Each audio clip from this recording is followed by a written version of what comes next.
चाची, अगर रात को आप अकेली और चाचा घर पे ना हो तो आप बस मेरे पास आ जाया करिए, मैं आपका ख्याल रख लूँगा। ठीक है, रात को मैं तुम्हारे पास आ जाया करूंगी। अच्छा, मैं चलती हूँ। चाची, घबराने की कोई बात नहीं, मैं आपके साथ हूँ ना। अगर चाचा घर पे नहीं भी है तो तुम अकेले कमरे में क्या कर रहे थे? आपको पता है कि हम कुंवारे हैं, कहीं कहीं मन शांत करना पड़ता है। एक दिन आर्यन अपने कमरे में खिड़कियां बंद करके बहुत गलत हरकत कर रहा था। वह अंदर से दरवाजे की कुंडी लगाना भूल गया था। अचानक उसकी चाची सुमन अंदर आ गई। अब आर्यन ने सुमन चाची को किस अंदाज में अपने जाल में फंसाया। आर्यन का यह अंदाज औरत के गरूर को तोड़ सकता है। अब सुमन चाची जैसे ही अंदर गई, आर्यन को ऐसी हरकत करते देखकर हैरान रह गई। जब वह बाहर आया तो उसकी चाची बोली, आर्यन अंदर क्या कर रहे थे? आर्यन बोला, चाची आपको तो सब पता ही है, अब मेरे मुंह से क्या सुनना चाहती हो? तभी सुमन बोली, वो सब तो ठीक है, लेकिन मुझे देखकर कुछ शर्म तो करते। तभी उसने कहा, मुझे क्या पता था कि आप भी उसी भगत कमरे में आ जाएंगे, वैसे भी मैं कुछ गलत तो कर नहीं रहा था। तभी सुमन बोली, वो बात नहीं, शायद तुम जानते नहीं, इस तरह कोई औरत किसी जवान लड़के को देखकर घर बहक जाती है। आर्यन ने कहा, तो चाची आप भी कर लिया करो। सुमन ने कहा, कर तो लूं, पर तेरे चाचा हूं। तब ना तो चाची, मैं तुम्हारी मदद कर दूंगा, मेरे पास आ जाया करो। सुमन बनावटी गुस्से में बोली, ज्यादा बोलकर मेरा दिमाग मत खराब करना, वरना सब तेरे चाचा को बता दूंगी। अरे चाची, मैं वो सब काम कर सकता हूं। तभी सुमन गुस्से में बोली, तेरा दिमाग खराब हो गया है। उससे पहले कि सुमन और कुछ बोलती, आर्यन तुरंत वहां से भाग गया। सुमन मगर जरूर थी, लेकिन थी बहुत खूबसूरत। वैसे भी वह चाची को नजरें गाड़े देखता ही रहता था। अगर सुमन उसकी तरफ देखती तो नजरें घुमा लेता था। चाचा आर्यन को अपनी औलाद से भी ज्यादा चाहते थे, लेकिन सुमन कुछ कपड़े भी ऐसे ही पहनती थी। उम्र भले ही 32 साल थी, लेकिन अभी भी 25 साल की लगती थी। वो चाची को बहलाना फुसलाना चाहता था, लेकिन उसकी हिम्मत नहीं हो रही थी। इसीलिए उसने चाची को देखकर शर्म नहीं की। अब वह सोच रहा था, चलो आज तो चाची ने उसे देख लिया था। घर में वह दोनों ही ज्यादातर रहते थे, इसलिए वह सोचने लगा, आज अपने दिल की बात कह ही दूंगा, क्योंकि अब चाची ने देख लिया, अब सही वक्त आ चुका है। इसलिए उसने अपनी बात मजाक मजाक में कह दी, अगर मेरी बीवी होती ना तो एक भी दिन बाहर ना जाता, रात को बीवी के पास ही रहता। अपनी चाची के सामने बिना शर्म किए बिना शर्माए कहता रहा, मैं बीवी के साथ ऐसे करता फिर ऐसे करता। वो भी 22 साल का नौजवान था। सुमन बहुत खूबसूरत थी और आर्यन के साथ हंसी मजाक करती रहती थी। आर्यन और सुमन दोनों दोस्त की तरह रहते थे। एक बार रात को चाचा और सुमन को कमरे में देखने लगा, तब दोनों पति पत्नी पूरी जान लगाकर अपना हक अदा कर रहे थे। उसकी चाची बहुत ही खूबसूरत और हसीन थी। वो हमेशा उसके साथ खूब हंसी मजाक करती थी। अगर आर्यन अपने दिल की बात कह देता था तो बहुत बेरुखी से पेश आती थी। जब सुमन उनके घर में नई नई आई थी तो उसे खुद पर बहुत गुरूर था, क्योंकि वह किसी हीरोइन से कम नहीं थी। सुमन की लंबाई काफी थी और उनका चेहरा गोल और रंग गोरा था। जब भी वह आर्यन को देखती तो सुमन की खा जाने वाली निगाहें उसके सीने के पार हो जाती थी। लेकिन शुरू में वह चाची से बात करने का बहाना तलाश करता रहता था, लेकिन वो उसके मुंह ही नहीं लगती थी। तभी से वह समझ गया था कि सुमन के अंदर खूबसूरती का गुरूर भरा हुआ है। आर्यन के चाचा एक कंपनी में काम करते थे। जहां वह कंपनी थी वह जगह उसके घर से 55 किमी दूर गुरुग्राम में थी, इसलिए उन्हें वापस आते आते आधी रातों जाया करती थी। और कभी कभी तो वह आते भी नहीं थे, और अगर ज्यादा काम हुआ करता तो कई कई दिन तक वह वहीं गुरुग्राम में रुक जाते थे। जब चाचा घर नहीं आते थे तो सुमन अपने कमरे में अकेले रहती थी। आर्यन ने सुमन को कई बार गैर मर्दों से बात करते देखा था। आर्यन सुमन को देखकर महसूस करता था कि चाचा आधी रात घर आते हैं, कभी कभी आते हैं, इसीलिए सुमन की ख्वाहिश पूरी नहीं होती होगी, क्योंकि सुमन को जितनी चाचा की जरूरत थी चाचा उतना वक्त सुमन को दे ही नहीं पा रहा था। यह बात वह बहुत अच्छी तरह समझ चुका था। एक दिन सुबह आर्यन ने देखा कि सुमन काफी मायूस लग रही थी। फिर आर्यन ने पूछा, चाची क्या हुआ, आप इतनी उदास क्यों हो? तभी सुमन बोली, मेरी तबीयत ठीक नहीं है। फिर आर्यन सुमन के लिए चाय बनाई और फिर मेडिकल से दवाई लेकर आया। दवाई खाकर सुमन अपने कमरे में चली गई। फिर वह थोड़ी देर बाद सुमन की तबीयत के बारे में पूछने उनके कमरे में गया तो सुमन बुखार में काफी तप रही थी, काफी बुखार था। तभी उसने कहा, चाची आज चाचा घर आएंगे या नहीं। तब उसकी चाची बोली, तेरे चाचा तो कई दिन तक नहीं आएंगे, ऑफिस के काम से कुछ दिनों के लिए बाहर बेंगलोर गए हुए हैं। तभी आर्यन ने सोचा अब क्या किया जाए, चाची की हालत तो बिगड़ती जा रही थी। तभी वह डॉक्टर के पास गया और कहा, डॉक्टर साहब मेरी चाची की तबीयत बहुत खराब है। तभी डॉक्टर बोला, ठीक है भाई, तू फिक्र मत कर। फिर थोड़ी देर बाद डॉक्टर साहब आ गए। फिर डॉक्टर ने सुमन को एक इंजेक्शन लगाया और कुछ दवाइयां लिख कर दी। फिर करीब 1 घंटे बाद सुमन को आराम मिलना शुरू हो गया। फिर अगले दिन सुबह जब आर्यन चाय पी रहा था तो सुमन बोली, आर्यन 1 मिनट मेरे पास आओ। जब वो उनके पास गया तो सुमन बोली, आर्यन क्या मुझे माफ कर दोगे? तब आर्यन ने पूछा कि किस बात के लिए?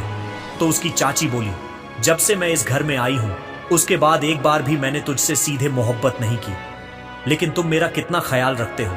आर्यन ने कहा, चाची कोई बात नहीं, मैं तो आपको अपना ही मानता हूं। फिर उसने सोचा कि चाची से अपने दिल की बात कहता हूं, यह सही है, लेकिन फिर सोचा कि इस वक्त अपने दिल की बात कहना बड़ी गलती हो सकती है। चाची भड़क सकती हैं, क्योंकि अभी अभी तो चाची मेरे साथ बात करने लगी हैं, और अगर मैं अभी वह सब बता दूंगा तो बहुत जल्दी हो जाएगी, कहीं जल्दबाजी में चाची नाराज ना हो जाए। इसीलिए पहले चाची का और ज्यादा प्यार पाना पड़ेगा, उसके बाद कहना सही रहेगा। फिर उसके बाद सुमन और आर्यन के बीच बहुत अच्छी दोस्ती हो गई। अब वह चाची का हर हुक्म मानता था और जो भी काम वह कहती है वह फौरन कर देता था। इसीलिए सुमन को भी उससे पहले से ज्यादा मोहब्बत सी होने लगी थी। एक दिन सुमन ने उसे कहा, आर्यन तुम्हारे चाचा तो कभी कभार ही घर आते हैं, तो तुम थोड़ी बहुत देर रात को मेरे कमरे में आ जाया करो, हम दोनों बातें कर लिया करेंगे, अकेले मेरा भी दिल नहीं लगता है। आर्यन के दिल में लड्डू फूटने लगे। सोचने लगा, लगता है चाची लाइन पर आ रही हैं, अब बस लोहा गर्म होते ही चोट मार दूंगा। कहना और भी आसान हो गया, अब किसी भी वक्त मौका मिल सकता है। आर्यन अपनी चाची के कमरे में गया। सुमन झुककर घर का कुछ काम कर रही थी। सुमन को देखकर उसका दिल मचलने लगा और वह अपने कमरे में जाकर मोबाइल में वो वाली वीडियो देखने लगा। वीडियो की आवाज फुल कर दी, जिसकी आवाज सुमन के पूरे कमरे में सुनाई दे रही थी। उसने बाहर की तरफ मुंह कर रखा था। कमरे के दरवाजे की तरफ बाहर से कोई आ रहा हो तो उसका पता चल सकता था, लेकिन फिर आर्यन अपनी मस्ती में वीडियो देख रहा था। उसका मकसद तो कुछ और ही था और आवाज का मजा ले रहा था। फिर उसे यह भी पता नहीं लगा कि उसकी चाची कब कमरे में आ गई, और फिर सुमन भी पीछे आकर वो वाली वीडियो देखने लगी, लेकिन आर्यन को यह खबर ही नहीं हुई। फिर सुमन ने हल्का सा खांसा और उसने जब वीडियो से नजर हटाकर देखा तो पीछे उसकी चाची खड़ी खड़ी हंस रही थी। फिर उसने जल्दी जल्दी मोबाइल बंद किया और बिल्कुल घबराने का नाटक करने लगा। सुमन ने उसका कान पकड़कर कहा, अब क्यों बंद कर रहा है? क्या अब तो डर रहा है? फिर उसने थोड़ी हंसी में और थोड़ा घबराते हुए कहा, हाँ चाची, डर तो लगता ही है जब कोई ऐसी हरकत करते हुए पकड़ लेता है। फिर वह बोली, अच्छा अब तुम्हें डर लग रहा है? उस वक्त डर नहीं लगा जब कमरे में इतनी आवाज में यह देख रहा था। फिर उसने कहा, चाची बस क्या बताऊं, कमरे में पता नहीं क्या है, जब अकेला होता हूं दिल बेचैन होने लगता है। फिर वह चाची का हाथ पकड़कर बिस्तर पर बैठ गया और कहने लगा, चाची अगर आप बुरा ना मानो तो मैं आपसे एक बात कहना चाहता हूं, अगर तुम कहो बोलूं तो तुम बुरा तो नहीं मान जाओगी? चाची चलो छोड़ो, मैं कहता ही नहीं, सुमन ने कहा। तू तो कुछ भी कह ले, मैं बुरा नहीं मानूंगी। फिर सुमन कहने लगी, अगर मुझे बुरा मानना होता तो जो तुमने हरकत की है उसे देखकर तो मैं तुम्हारी शिकायत तेरे चाचा से कर देती। यह सुनकर आर्यन ने थोड़ी नजरें झुका ली और फिर कहने लगा, चाची आप बहुत खूबसूरत हो चाची, जब आप पहली बार इस घर में आई थी तब से ही आप मुझे बहुत पसंद हो। तभी सुमन मुस्कुराकर बोली, अच्छा जी तो फिर बताओ कहना क्या चाहते हो? तो आर्यन ने कहा, चाची मैं तुम्हारे साथ बस एक बात। उससे पहले ही सुमन बोली, आर्यन तुम होश में तो हो? यह कैसे हो सकता है? अगर यह बात तुम्हारे चाचा को पता लग गई तो वो मुझे जिंदा नहीं छोड़ेंगे और घर से कर देंगे बाहर। फिर आर्यन ने कहा, चाची हम लोग घर वालों की नजर से छुपकर काम करेंगे। फिर सुमन बोली, नहीं, तुम मेरी मोहब्बत का नाजायज फायदा ना उठाओ, मैं तुम्हारे साथ यह सब नहीं कर सकती। फिर आर्यन ने कहा, चाची मैं आपसे से वादा करता हूं कि इस बात की हवा भी हम दोनों के अलावा घर के किसी शख्स को नहीं लगेगी। फिर सुमन बोली, लेकिन आर्यन मैं तुम्हारी चाची हूं। फिर आर्यन बोला, तो क्या हुआ? हम कुछ गलत थोड़े ही कर रहे हैं। आजकल ये सब आम बात है, चाचा भी तो करते हैं। मैं जानता हूं, उनके भी कई औरतों के साथ ताल्लुकात हैं। अरे झूठे, तेरे चाचा तो आधी रात को घर आते हैं। वो भी थक हार कर कभी कभार वह मुझे खुश करने की कोशिश करते हैं, लेकिन वह बेचारे मुझे भी नहीं खुश कर पाते। तुम उनके खिलाफ ऐसी बातें क्यों करते हो? तेरे चाचा मेरे साथ तो सही से ताल्लुकात बना नहीं सकते, दूसरी औरतों के साथ कहां से ताल्लुक बना लेंगे? चाची, मैं यह भी जानता हूं, बस आप खुश रहकर दिखाने की बनावट करती हैं। मैं दिखाऊंगा तुम्हें खुश कैसे करते हैं।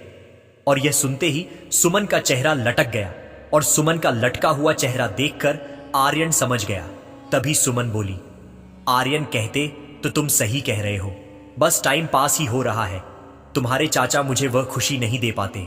तुम्हारे चाचा यही बहाना बनाकर जल्दी लेट जाते हैं कि बहुत दूर से चलकर आ रहा हूं, इसलिए अब मैं थक गया हूं और मुझे नींद आ रही है। अब तुम ही बताओ, रोज रोज तो मैं उन्हें अपनी खबर नहीं कर सकती। तेरे चाचा को तो खुद भी सोचना चाहिए कि वह मेरा खुद भी ख्याल रखें। तेरे चाचा तो इतने बड़े खुदगर्ज हैं, बस तब प्यार करते हैं जब उनका अपना मूड होता है। उन्हें मेरी जरा भी फिक्र नहीं होती कि कब मेरी खुशी है या नहीं, वह तो बस अपना मतलब निकालते हैं। आर्यन को तो इन बातों में खूब मजा आ रहा था। वह तो चाह रहा था किसी तरह चाचा का पत्ता साफ हो। इन बातों को सुनकर उसे मौका सा मिल गया। वह हैरानी से सुनता रहा और कहने लगा, चाची, मुझे मालूम है, तभी तो मैं आपकी इतनी फिक्र और मोहब्बत करता हूं, और तभी तो मैं कह रहा हूं कि मैं आपको खुश कर सकता हूं।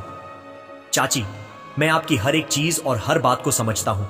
तभी सुमन ने उसका हाथ पकड़कर जोर से भींचकर कहा, और जब सुमन ने उसका हाथ खींचा तो आर्यन समझ गया कि सुमन अंदर ही अंदर कितनी भड़क रही है। फिर सुमन ने कहा, अपने भोले हो, लेकिन मैंने तो कभी तुम्हारी तरफ ध्यान ही नहीं दिया। आर्यन ने कहा, हां चाची, मैं आपका पूरी तरह ख्याल रखूंगा। आर्यन अकेली सुमन को देखकर डोल रहा था, लेकिन सुमन भी आर्यन की चिकनी चुपड़ी बातों से मदहोश होने लगी थी। लेकिन सुमन ने अपने जज्बात को काबू करने की कोशिश की। सुमन ने कहा, चल, मैं सोचकर बताऊंगी, और अपने कमरे में चली गई। जिस तरह एकदम से सुमन अपने कमरे में गई, वो आर्यन को बहुत बुरा लगा। वो तो सोच रहा था, आज काम बन गया उसका, सारा प्रोग्राम खराब हो गया, और वो सोचने लगा था, यार अब तो कुछ भी नहीं हो सकता। अगले दिन वह सुबह जब नहाकर बाहर निकला, उसी वक्त सुमन भी वहीं आ गई। बड़े मोहब्बत भरे अंदाज में हंसते हुए कहा, ओहो, आज तो बड़ा स्मार्ट लग रहा है। आर्यन ने कुछ नहीं कहा और चुपचाप वहां से चला गया, क्योंकि वह सुमन को नाराज होकर दिखा रहा था। थोड़ी देर बाद सुमन आर्यन के पास आई और बोली, क्या हुआ आर्यन, क्या मुझसे कुछ गलती हुई है? क्या तुम मुझसे नाराज हो? आर्यन ने कहा, नहीं तो मैं क्यों आपसे नाराज हूंगा, लेकिन आप जाओ और अपना काम करो, मैं आपसे कोई बात नहीं करनी। लेकिन सुमन बाहर जाने के बजाय वहीं खामोशी के साथ खड़ी उसकी तरफ देखती रही। जब वह बाहर नहीं गई तो आर्यन खुद बाहर चला गया, चंडीगढ़ की तरफ। जब वह शाम को घर वापस लौटा तो देखा कि सुमन भी घर पहुंच चुकी है। अब सुमन को देख फिर उसका दिमाग और भी ज्यादा खराब हो गया, क्योंकि अब तो उसकी सारी ख्वाहिशें धरी की धरी रह गई थी। सुमन ने आर्यन को देखते ही कहा, आ जाओ बेटा। आर्यन, कैसे हो? लेकिन उसने बड़ी बेरुखी से जवाब दिया, हाँ ठीक हूं, कहकर फिर वह अपने कमरे में चला गया, जयपुर की तरफ। लेकिन फिर थोड़ी देर बाद उसकी चाची ने उसे बुलाया और कहा, आर्यन बेटा, खाना खा ले। फिर सब बैठकर खाना खाने लगे। खाना खाते वक्त आर्यन चाची की तरफ नजरें घुमा रहा था, और सुमन भी मुस्कुराकर उसे मनाने की कोशिश कर रही थी और साथ साथ चुप रहने का इशारा कर रही थी।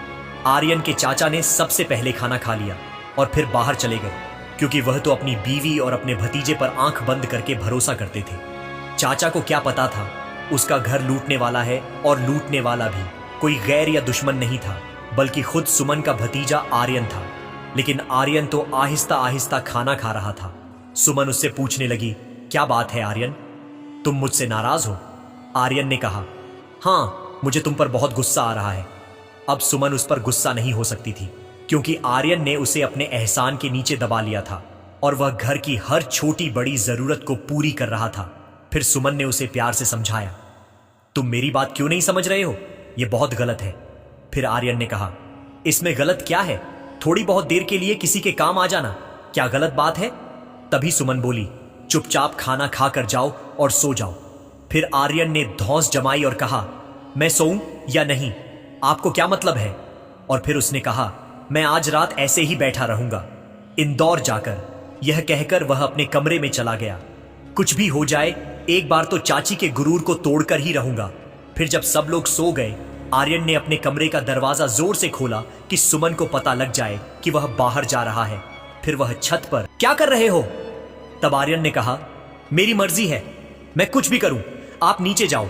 आज मैं छत से कूदकर अपनी ख्वाहिश को खत्म कर दूंगा। इतना सुनते ही सुमन हैरान रह गई और उनका दिल पसीज गया। तभी सुमन ने उसका हाथ पकड़कर अपने हाथ में ले लिया और उसे समझाने की बहुत कोशिश की। अभी तेरे चाचा घर पर हैं तो 2 दिन और रुक जा। मैं तुझे अपनी बहादुरी दिखाने का जरूर मौका दूंगी। जो तू करना चाहता है वह एक दिन तो जरूर करेगा। बस थोड़ा सब्र कर ले। लेकिन एक बात का ध्यान रखना, सिर्फ एक बार, उसके बाद मुझे दोबारा कभी नहीं कहना। वादा करो।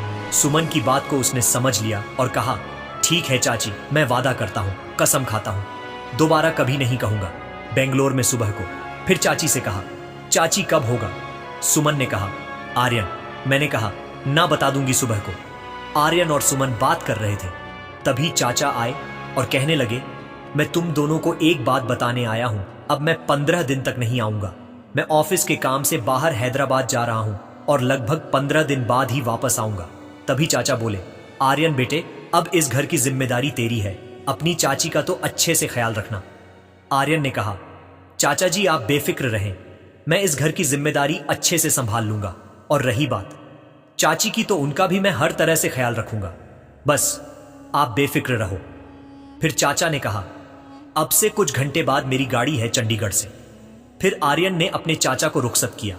जब वह घर वापस आया तो सुमन चाचा के गम में बैठी थी और वह चाचा के जाने से रो रही थी। उसने कहा, चाची क्या हुआ, आप क्यों रो रही हैं?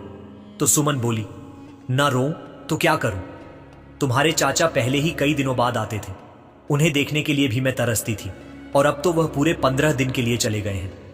यह कहकर वह और भी रोने लगी। आर्यन ने सुमन को बिठाकर कहा, चाची कोई बात नहीं, चाचा को तो अपने काम के लिए जाना ही था और मैं हूं तो आपके साथ आपका ख्याल रखने के लिए हैदराबाद में। यह कहते ही सुमन को आर्यन ने गले से लगा लिया। उसके बाद तो बिना कुछ कहे आर्यन ने उसके साथ शुरुआत कर दी और बात आगे बढ़ती गई। आर्यन सुमन को हासिल करने के लिए बहुत बेकरार था, लेकिन वह पहली बार किसी औरत के इतना करीब था। लेकिन सुमन तो सुमन थी। अब सुमन भी हिल मिल गई। सुमन पूरी तरह से तैयार हो गई। आर्यन अभी सुमन को बहलाता रहा। सुमन ने भी अब कोई एतराज नहीं किया। सुमन ने अब पूरी तरह आंखें बंद कर ली थी। बिना कुछ देखे आर्यन और सुमन एक दूसरे से मिल रहे थे। जो काम चाचा हमेशा अधूरा छोड़ देते थे, लेकिन आज वह काम आर्यन पूरा कर रहा था। पूरी रात हर तरीके से आर्यन और सुमन ने अपनी ख्वाहिश को पूरा किया और पूरी रात ऐसे ही गुजर गई। जब वह सोकर उठे तो पूरा दिन गुजर चुका था और शाम के 4 हाथ बज चुके थे। लेकिन जो सुमन हमेशा उदास और मायूस रहती थी, आज वह चहकती हुई चिड़िया की तरह फुर फुर फिर रही थी।